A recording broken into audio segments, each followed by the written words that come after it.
पाकिस्तान तहरीक इंसाफ का 8 फरवरी को यौम सियाह मनाने का ऐलान। एहतजाज की हिदायत वकील फैसल चौधरी कहते हैं बानी पीटीआई ने 8 फरवरी को ब्लैक डे मनाने के लिए आज से ही तैयारियां करने की हिदायत की।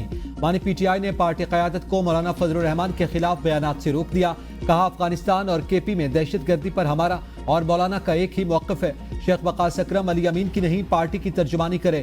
खैबर पख्तूनख्वा हुकूमत का तर्जुमान बैरिस्टर सैफ है। पार्टी क़यादत को शाहिद खाकान अब्बासी समेत अपोजिशन रहनुमाओं को एतमाद में लेने की भी हिदायत।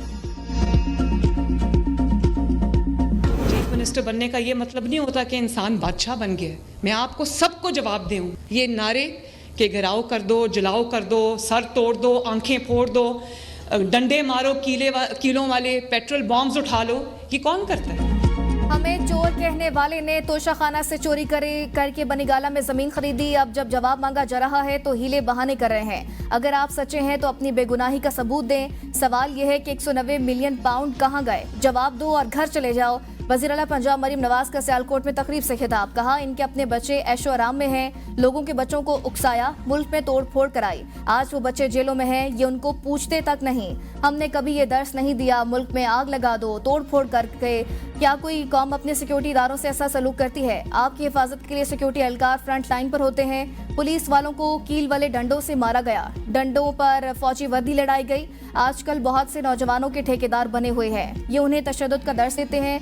ये लोग चोर चोर के नारे लगाते हैं, बहुतानबाजी करते हैं। 5 साल से यही सुनते आए हैं। कामे पर निकाल दिया गया लेकिन सबूत कोई नहीं दिया। ये दर्स वही देता है जो खुद चोर हो या उसकी अपनी कोई कारकर्दगी ना हो। वज़ीर आला बनने का मतलब ये नहीं कि आप बादशाह बन गए। मैं आपको जवाबदेह हूँ। हम लश्कर कशी के बजाय खिदमत की सियासत पर तवज्जो मरकूज किए हुए हैं। देखो कल मुज़ाकरात हो रहे हैं इंशाअल्लाह ताला और कल 3rd सेशन होगा हमारा। हम अपने मुतालिबात इन राइटिंग देंगे। हम तवक्को करते हैं कि हुकूमत इस पे संजीदगी के साथ गौर करेगी। जितने भी सियासी कैदी हैं हम समझते हैं 1.5 साल 2 साल से वो बड़े तकलीफ में मुब्तला है। लोग जेलों में बंद हैं, उनको बेहले नहीं मिल रही, इसलिए उनकी रिहाई हर सूरत ज़रूरी है। बैरिस्टर गौहर का एक बार फिर बानी पीटीआई की रिहाई का मुतालबा। मीडिया से गुफ्तगू में कहा बानी चेयरमैन सियासी कैदी हैं, उनको रिहाई मिलनी चाहिए। जितने केसेस बना सकते थे बना दिए गए। जमहूरियत और सियासी इस्तेहकाम के लिए सियासी कैदियों को रिहाई जरूरी है।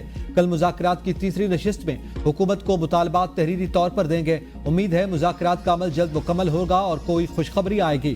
हुकूमत नेक नियती और संजीदगी के साथ बैठे तो तमाम मसाइल का हल निकल सकता है। हमने अपने 12 शुहदा और 49 जख्मियों का जिक्र किया था। मजीद 2 जख्मी दम तोड़ गए। डाटा अदालत में जमा करवा दिया। बैरिस्टर गौहर ने आर्मी चीफ से मुलाकात की तरदीद कर दी। कहा हम चाहते हैं मुज़ाकरात हों। हुकूमती हलकों से इस पर बातचीत चल रही है। मुज़ाकरात होने चाहिए। बातचीत से ही मसाइल का हल निकलेगा। सलमान अकरम राजा ने कहा हुकूमत की मर्जी है मुज़ाकरात आगे चलाना चाहती है या नहीं। हमारा मुतालबा है कमीशन बने ताकि मालूम हो सच और झूठ क्या है। मुज़ाकरात का मुस्तकबिल हमारे मुतालबात पर मुनहसिर है। राना सनाउल्लाह ने पीटीआई से सियासी कैदियों की फहरिस्त मांग ली। मुशीर वज़ीर आज़म कहते हैं पीटीआई कैदियों की फहरिस्त दे, फिर हम जवाब दे सकेंगे कि वो सियासी कैदी हैं या नहीं। उम्मीद है कल जो मीटिंग होने जा रही है उसमें पीटीआई अपनी फहरिस्त देगी और जुडिशल कमीशन से मुतालिक अपनी शराइत भी बताएगी। ये चीजें ऐसी हैं जिनके लिए वक्त लग सकता है। हमारा यही मशवरा है कि इन सब चीजों पर तसल्ली और तहम्मुल के साथ बात करें और कोशिश करें इत्तेफाकी राय पर पहुंचें। सेनेटर इरफान सदीकी कहते हैं फिलहाल हमारा पीटीआई से कोई मुतालिबा नहीं। हमारा मुतालबा यही है कल तहरीरी तौर पर मुतालिबात पेश करें। हमारे मौकिफ के मुताबिक अभी तक मुज़ाकरात शुरू ही नहीं हुए। मईशत को बर्बाद करने वाले अनासिर जब तक बास नहीं आते यूं ही चलता रहेगा। आइन पर, उसूलों पर, इंसानी हुकूक पर, बुनियादी इंसानी हुकूक पर कोई कम्प्रोमाइज़ नहीं करना सियासतदानों के अंदर हैं। इनको हमें दूर करना होगा और एक खुद एतमादी अपने अंदर लानी होगी। हमें एक जिम्मेदार रियासत के तौर पर किरदार अदा करना। ये नहीं हो सकता आप मुझे ज़िबा करते रहें और मैं आपकी ज़िंदगी बेहतर बनाता रहूं। सरबराह JUI मौलाना फजलुर रहमान कहते हैं तमाम इदारों को हुदूद के अंदर रहकर काम करना होगा। हम सियासत में मुज़ाकरात की हिमायत करते हैं। सियासतदानों को जेल में नहीं होना चाहिए। जब तक आवाम का एतमाद बहाल नहीं होगा मुल्क आगे नहीं चलेगा। जमहूरियत की बेहतरी के लिए हमें इलेक्शन को बेहतर करना होगा। मुल्क में धांधली से पाक इंतखाबात की जरूरत है। बलूचिस्तान और खैबर पख्तूनख्वा में रियासत की रिट नजर नहीं आ रही। ये दूसरा इलेक्शन है जिसको आवाम का एतमाद हासिल नहीं। कौम को खुद एतमादी और खुददारी की तरफ जाना होगा। हमें मालूम नहीं पीटीआई वाले क्या मांग रहे हैं। डोनाल्ड ट्रंप को क्यों अपने दिमाग पर सवार किया हुआ है। लोग हालात की वजह से मुल्क छोड़कर जा रहे हैं। सियासतदानों का किरदार इत्मीनान बख्श नहीं, खामियों को दूर करना होगा। अफगानिस्तान और हम लाजिम व मलजूम हैं। 26वीं आईनी तरमीम में मुज़ाकरात करने वाली वाहिद पार्टी JUI थी। फॉर्म 45 के तहत बलूचिस्तान की नशिस्तों पर हम कामयाब हुए। हुकूमत का गाड़ियों को ईंधन से इलेक्ट्रिक पर मुंतकिल करने का बड़ा ऐलान। चार्जिंग स्टेशन का टैरिफ 71 रुपए से 45% कम करके बशमूल टैक्सेस 40 रुपए में देने का फैसला। मुल्क की तारीख में पहली बार इलेक्ट्रिक गाड़ियों के लिए फी यूनिट बिजली कीमत में 44% कमी कर दी। इलेक्ट्रिक मोटरसाइकिल्स को 77% तक बचत होगी। इलेक्ट्रिक व्हीकल्स चार्जिंग स्टेशन का मंसूबा तेजी से आगे बढ़ाया जाए। वजीर आजम के इजलास में हिदायत। सनतों के लिए बिजली की कीमत 70 रुपए से कम करके 40 रुपए यूनिट करने का खैर मकदम। कहा, बिजली की कीमतों में कमी से सरमायाकारी में इजाफा होगा। आलूदगी कम करने के लिए इलेक्ट्रिक व्हीकल्स जैसे इकदाम सूदमंद है। वजीर तवानाई अवैस लगारी कहते हैं, इलेक्ट्रिक व्हीकल के लिए 15 दिन में पोर्टल से इजाजतनामा मिल जाएगा।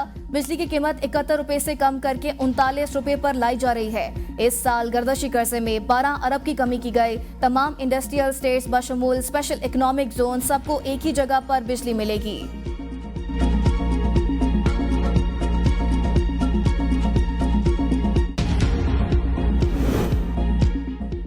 ये आखिरी IMF प्रोग्राम होगा। आलमी इदारे की शराइत के मुताबिक इस्लाहात के लिए पुरुमीद हैं। IMF बेल आउट के बाद क्रेडिट रेटिंग में बेहतरी आई। वफाकी वजीर खजाना मोहम्मद औरंगजेब का गैर मुल्की अखबार को इंटरव्यू में दावा। कहा, IMF प्रोग्राम के बाद तरक्की के मॉडल पर तवज्जो दी है। पाकिस्तान को आलमी एजेंसियों से B रेटिंग की तवक्को है। पाकिस्तान में इक्तिसादी इस्लाहात, महंगाई में कमी आई है। पाकिस्तान बरामदात बढ़ाने, सरमायाकारों को राग़िब करने के लिए कोशां है। पाकिस्तान चीन की मालियाती मंडियों तक रसाई के लिए तैयार है।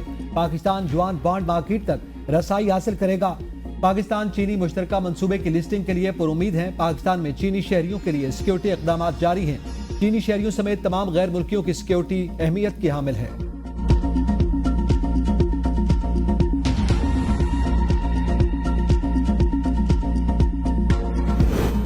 आलमी बैंक का पाकिस्तान को 10 साला कंट्री फ्रेमवर्क के तहत $20 अरब देने का वादा। एलामिया के मुताबिक आलमी बैंक 3/4 हिस्सा इंटरनेशनल डेवलपमेंट एसोसिएशन के जरिए फराहम करेगा। बकिया रकम international bank for reconstruction and development के तहत फराहम की जाएगी। तौसीफ फ्रेमवर्क के तहत 6 कलीदी तरक्याती शोबों पर तवज्जो मरकूज की जाएगी। वजीर आजम का आलमी बैंक की जानिब से पाकिस्तान को $20 अरब देने के वादे का खैर मकदम। APS हमले में गठजोड़ मौजूद था तो फौजी अदालत में ट्रायल क्यों नहीं हुआ? फौजी अदालत में दहशतगर्दों के ट्रायल के लिए आइन में तरमीम क्यों करना पड़ी? आईनी बेंच के सवालात। वकील वजारत दिफा ख्वाजा हारिस ने दलाइल में कहा, अदालती फैसलों में मिलिट्री कोर्ट तस्लीम शुदा। आर्मी एक्ट के तहत जुर्म का गठजोड़ हो तो मिलिट्री ट्रायल होगा। मिलिट्री कोर्ट में ट्रायल आर्मी एक्ट के तहत जुर्म का होता है, बात सिविलियन के ट्रायल की नहीं। सवाल आर्मी एक्ट के तहत इर्तिकाब जुर्म के ट्रायल का है। 9 मई के मुल्जिमान का ट्रायल मिलिट्री कोर्ट में ही होगा। जस्टिस जमाल मंदोखेल ने इस्तिफसार किया, क्या गठजोड़ के साथ जुर्म का इर्तिकाब करने वाले की नीयत भी देखी जाएगी? मुल्जिम कह सकता है, मेरा ये जुर्म करने का इरादा नहीं था। मिलिट्री कोर्ट को तस्लीम करते हैं। जस्टिस अमीरुद्दीन ने कहा, मुल्जिम मिलिट्री ट्रायल में जुर्म की नीयत न होने का दिफा ले सकता है। ख्वाजा हारिस ने कहा, अगर जुर्म का ताल्लुक आर्मी एक्ट से है तो ट्रायल फौजी अदालत करेगी। दौरान समाअत वकील वजारत दिफा का 21वीं तरमीम केस के फैसले का हवाला। जस्टिस जमाल मंदोखेल ने कहा, 21वीं आईनी तरमीम मखसूस मुद्दत और हालात में की गई थी। उस वक्त पिशावर में आर्मी पब्लिक स्कूल पर हमला हुआ था। दहशतगर्दों के फौजी अदालत में ट्रायल के लिए आइन में तरमीम करना पड़ी। दहशतगर्द ग्रुप या मजहब के नाम पर दहशतगर्दाना कार्रवाइयों पर ट्रायल कहाँ चलेगा? वकील ख्वाजा हारिस ने कहा कि फैसले के मुताबिक दिफाए पाकिस्तान में दहशतगर्दी, जंगी सूरत हाल दोनों का जिक्र है। जमाना अमन, हालत जंग, दहशतगर्दी की सूरत में दिफा की नौयत मुख्तलिफ है। केस की समाअत कल तक मुलतवी।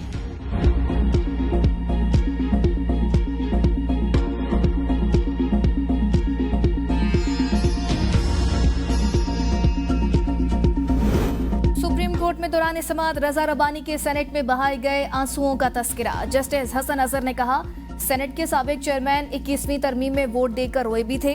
साबिक चेयरमैन सेनेट के आंसू भी तारीख का हिस्सा हैं। जस्टिस जमाल ने कहा, वोट ना देते तो ज्यादा से ज्यादा सीट चली जाती। वकील ख्वाजा हारिस ने कहा, रजा रबानी की 18वीं तरमीम के लिए बहुत खिदमात है, उनके रोने की शायद वजह ये नहीं थी। जस्टिस जमाल ने कहा, रजा रबानी ने खुद अदालत में बताया था कि उनके हाथ पांव बंधे हुए हैं। रजा रबानी बासूल आदमी है, उनका वोट देकर रोना समझ आता है। रजा रबानी को इल्म था कि उन्होंने दरअसल किया क्या। जस्टिस मजहर अली मसर ने कहा, वोट देने के बाद 2 साल तक वो नाराज भी रहे थे। वकील ख्वाजा हारिस ने कहा, मैं इस पर कोई तबसरा नहीं करूंगा।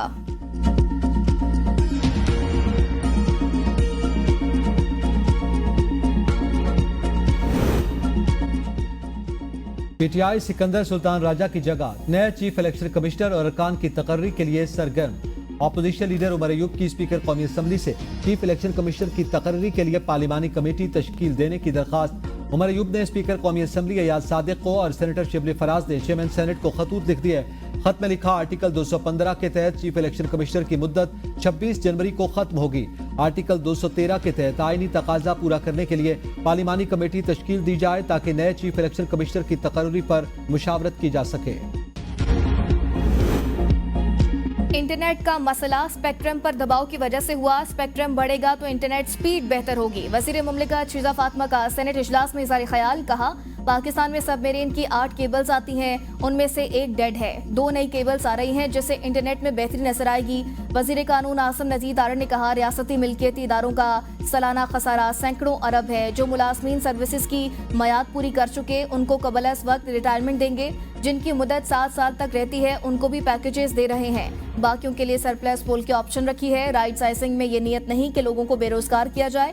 कानून से बालातर होकर किसी को घर नहीं भेजा जाएगा। कौमी असम्बली इजलास में अपोजिशन का एहतजाज। ऊ की आवाजें।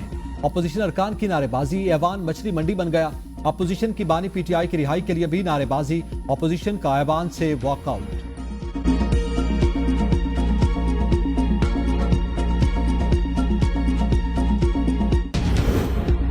हुकूमत के बकौल 190 million pound open and shut case है। हम इत्तेफाक करते हैं क्योंकि इनके सारे केसेस ओपन होते हैं लेकिन अदालतें शट कर देती हैं। पीटीआई सेनेटर अली जफर कहते हैं ये बानी पीटीआई को इंतकाम का निशाना बनाते हैं, जेल में रखना चाहते हैं। इन्होंने बच्चों को पढ़ाने के लिए यूनिवर्सिटी बनाई।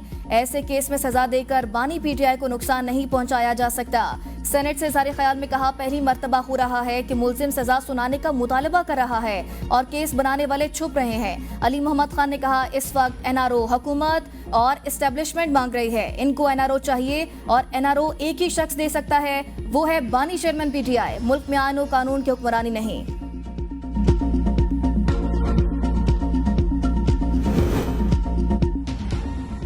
सियासत में मजहब को लाने की कोई जरूरत नहीं। 190 मिलियन पाउंड केस को इस्लामी टच दिया जा रहा है। बैरिस्टर अकील मलिक कहते हैं, वर्ल्ड फूड प्रोग्राम ने खैबर पख्तूनख्वा हुकूमत की करप्शन बेनकाब कर दी। गरीब माओ और बच्चों के इमदादी प्रोग्राम में लूट पार, जुल्म, सूबे के वसाइल, इंतशार और फसाद के लिए इस्तेमाल किए जाते हैं। हुकूमत भूल जाए वो बानी पीटीआई को इतनी आराम से सजा देगी। अलीमा खान कहती हैं, बानी पीटीआई को सजा इसलिए दी जा रही है कि उन्होंने वो इदारा क्यों बनाया जिसमें सीरत नबी पढ़ाई जा रही है। वो परेशान है कि फलाई इदारा है जिससे बानी को कोई फायदा नहीं हो रहा, लिहाजा इनको सजा देने में बड़ी मुश्किल पेश आ रही है। Aleema Khan 190 million pound case का फैसला मौखिर होने से मुतालिक कहा, बानी चाहते हैं सजा सुनाए, उसके बाद हम ये केस हाई कोर्ट में लेकर जाएंगे। जब बानी पीटीआई बाहर आएगा तो सब देख लेंगे। कोई मुल्क अमन और सियासी इस्तेहकाम के बगैर तरक्की नहीं कर सकता। वजीर मनसूबाबंदी एहसन इकबाल कहते हैं, पाकिस्तान का मुकाबला पाकिस्तान से करें। हमने इसे एक ग्रेड हासिल किया। तरसीलात में इजाफे के साथ शरह सूद में कमी वाक़ हुई। बदकिस्मती से पाकिस्तान ने जब भी उड़ान भरी रोड़े अटकाए गए। आज जनूबी कोरिया, मलेशिया और थाईलैंड की बरामदात बहुत बढ़ चुकी हैं। हम आज भी सिर्फ 30 अरब डॉलर्स पर खड़े हैं। भारत ने हमारी पॉलिसीज को अपनाया और खूब तरक्की की। सिपैक के जरिए पाकिस्तान में सरमायाकारी आई। चेयरमैन पीपल्स पार्टी बिलावल भुट्टो को डोनाल्ड ट्रंप की तकरीब हलबरदारी में शिरकत की दावत। बिलावल भुट्टो आइंदा चंद दिनों में अमेरिका रवाना होंगे। बिलावल वाशिंगटन में ट्रंप की हलबरदारी और दीगर तकरीब में शिरकत करेंगे। बिलावल भुट्टो को जाती हैसियत में तकरीब में शिरकत की दावत दी गई है।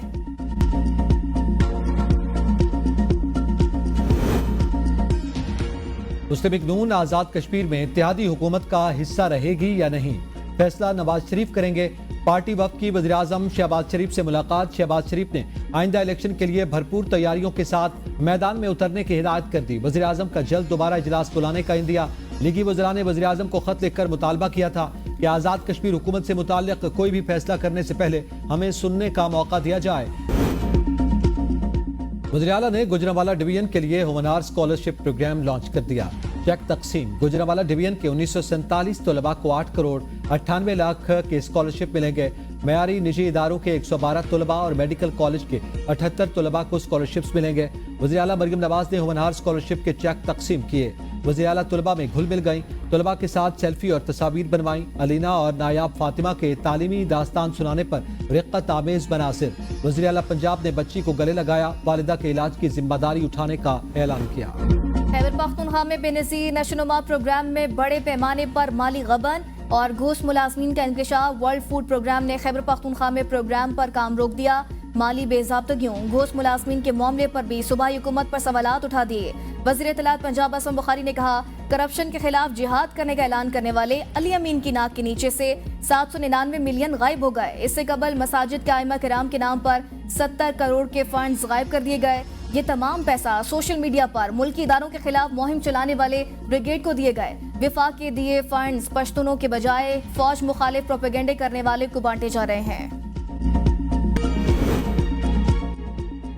26 नवंबर को एहतजाज पर तशद्दुद केस में वज़ीर आज़म के खिलाफ कार्रवाई की दरख्वास्त। Chairman PTI barrister Gohar Islamabad के डिस्ट्रिक्ट एंड सेशन कोर्ट में पेश। वकील ने कहा 2 जख्मी फौत हो गए, उनका नाम लिस्ट में शामिल करवाना चाह रहे हैं। पोस्टमार्टम रिपोर्ट और दीगर तमाम दस्तावेजात भी जमा करवा देते हैं। 25 जनवरी के बाद की कोई भी तारीख रख दें। अदालत ने समाअत 29 जनवरी तक मुलतवी कर दी। बांग्लादेश की मुसल्लह अफवाज डिवीजन के प्रिंसिपल स्टाफ ऑफिसर का दौरा पाकिस्तान। लेफ्टिनेंट जनरल कमरुल हसन की क़यादत में दिफाई वफ़द की एयर क्वार्टर अहमद। ISPR के मुताबिक वफ़द ने air chief marshal Zaheer Ahmed Babar Sidhu से मुलाकात की है। दोनों फ़ज़ाई अफवाज के दरमियान शराकतदारी बढ़ाने की आज़म का यादा। मुश्तरका तरबियत समेत ताउन को दीगर राहें तलाश करने पर भी इत्तफाक। लेफ्टिनेंट जनरल कमरुल हसन ने पाक फ़ज़ाई के जदीद मनसूबों को सराहा। जदीद टेक्नोलॉजी और मकामी तौर पर तैयार करदा तकनीकी फ्रेमवर्क की भी तारीफ। JF-17 थंडर तैयारों की तैयारी में गहरी दिलचस्पी का इजहार।